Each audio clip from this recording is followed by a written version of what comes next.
A Polk County Election Board is giving insight on its decision regarding certain ballots.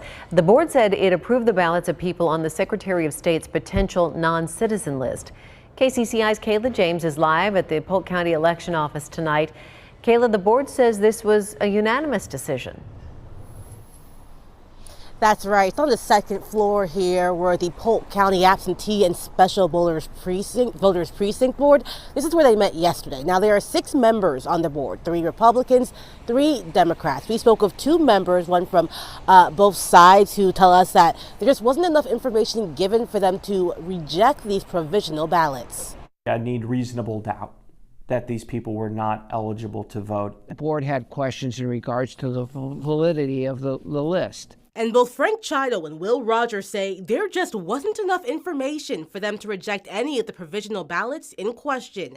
They say there were 94 provisional ballots from Polk County residents whose names the Secretary of State's office gave to the county auditor as potential non-citizen voters. The election office did its part, as I'm aware, that they sent out letters to those voters and asked them to send in information. By Tuesday, 46 people showed proof they were citizens. 48 had not. The board voted unanimously to approve all 94 provisional ballots. With a lack of information which were provided, the credibility of the information, the legal ramifications that are going on, we just felt comfortable in approving those voters.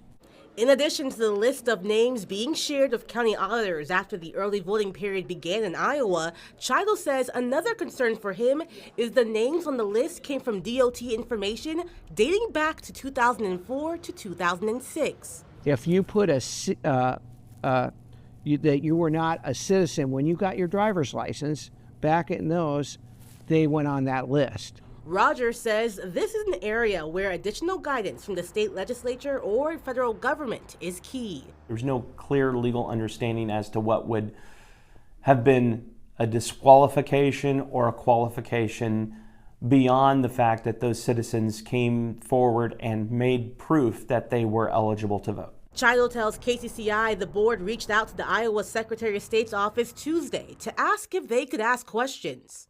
And their response was, no, we have a conflict of interest. When KCCI reached out to the Secretary of State's office Wednesday, a spokesperson replied by saying they were not available for an interview. We did not receive a response when we asked for more details. Everyone on the commission voted unanimously to arrive at the conclusion that we did. I believe everyone wants to make sure that they don't do anything to disenfranchise any voters in our state. Chido tells me since Tuesday's board vote, 4 more people have come in with documentation proving that they are citizens. He believes that number will continue to go down as time goes on. Live in Des Moines, Kayla James, KCCI 8 News, Iowa's news leader. Kayla, thank you.